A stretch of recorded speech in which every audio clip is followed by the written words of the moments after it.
वंदे मातरम। नमस्कार, जय श्री राम। एक अत्यंत गंभीर अंतर्राष्ट्रीय विषय पर यह वीडियो है जिस पर हम बात कर रहे हैं। Hamas, Israel, Iran, Gaza, Hamas, फ़िलिस्तीन, अमेरिका, कतर, इन सब के नाम लगातार हम लोग सुनते रहे। दुखद प्रसंग है। 6 अक्टूबर 2023 इज़राइल अपने स्थापना का एक दिवस मना रहा था।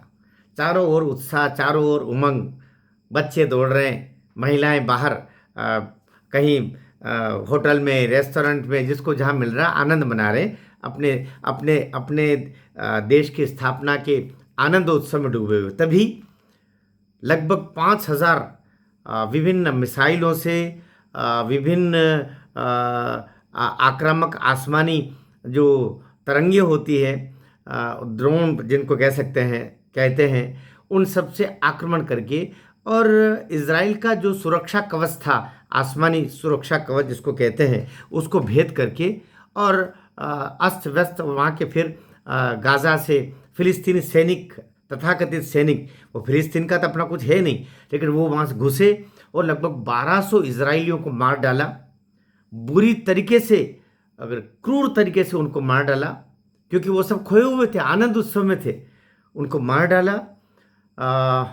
बच्चों को हत्याएं कर दी, बच्चों को, महिलाओं को, बच्चों को मार के उनके कलेजे निकाल निकाल के खाए।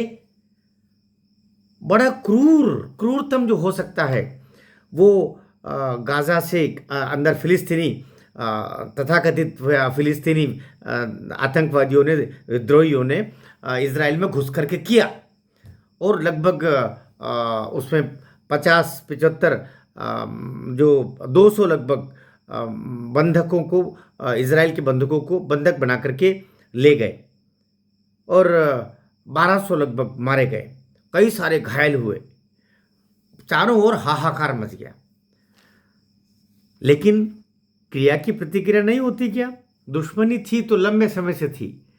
इज़राइल तो अपने दम पर दुश्मन, चारों ओर दुश्मनों से घिरा हुआ है।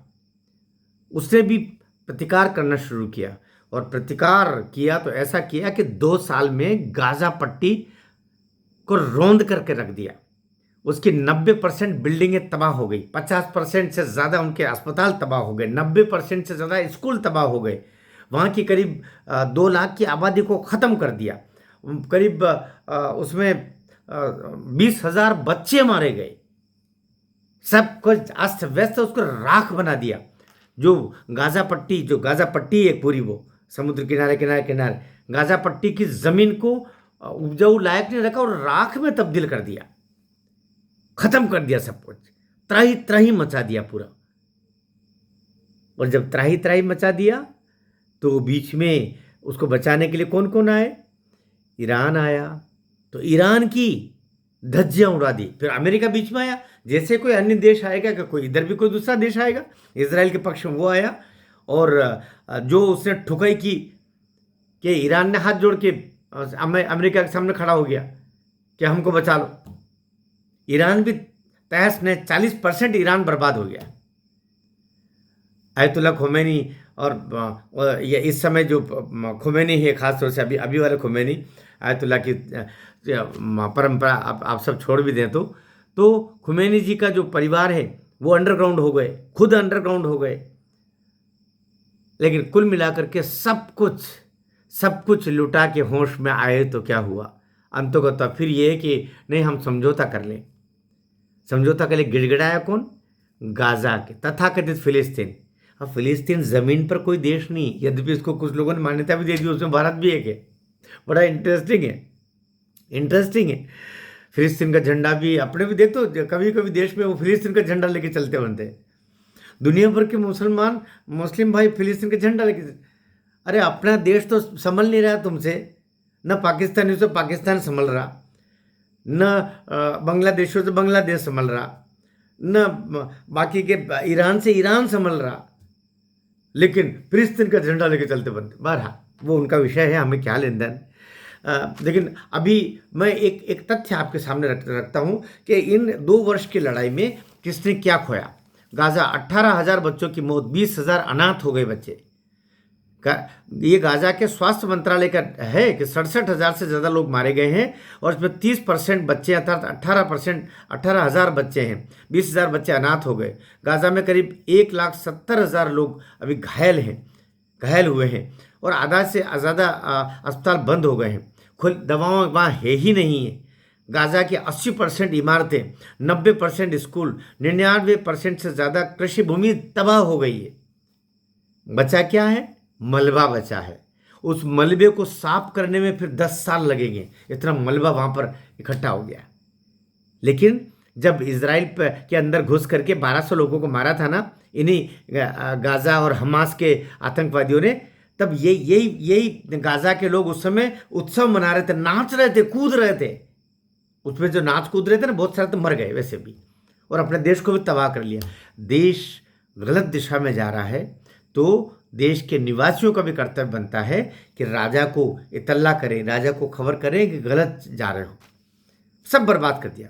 और ऐसा नहीं, यद्यपि इसमें इजराइल का कोई दोष नहीं था, लेकिन इजराइल को फिर अपने बचाव में आना ही था। वो तो नष्ट हो जाता, उसको नष्ट करने के लिए थे। तो उसके भी 4 लाख करोड़ रुपया इस 2 साल की लड़ाई में खर्च हुआ पूरा। उसकी जीडीपी नीचे घट करके 2.5 पर आ गई है। उसके भी 1200 जो उसके इजराइल जो मारे गए उस समय 6-7 अक्टूबर 2023 को दरमियानी रात को। इसके अलावा 254 से ज़्यादा लोगों को बंधक बना लिया। उसमें 48 बंधक अभी गाज़ा में जीवित है, ऐसा कहा जा रहा है। उसमें बच्चे भी हो सकते हैं। युद्ध उपकरण ये वो सब नष्ट हो गया।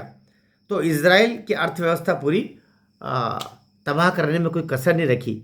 इसलिए अभी अच्छी बात ये कि अब इजराइल तो नहीं, लेकिन गाज़ा के निवासी और गाज़ा से जुड़े हुए अर्थात गाज़ा पट्टी से जुड़े हुए तथाकथित फिलिस्तीन नाम का जो एक काल्पनिक देश है, काल्पनिक ही कहना चाहूँगा मैं, मेरी जानकारी के हिसाब से, हो सकता है मैं गलत भी हूँ, तो वो उनकी तरफ से कि हमें बचा लो, हमें बचा लो।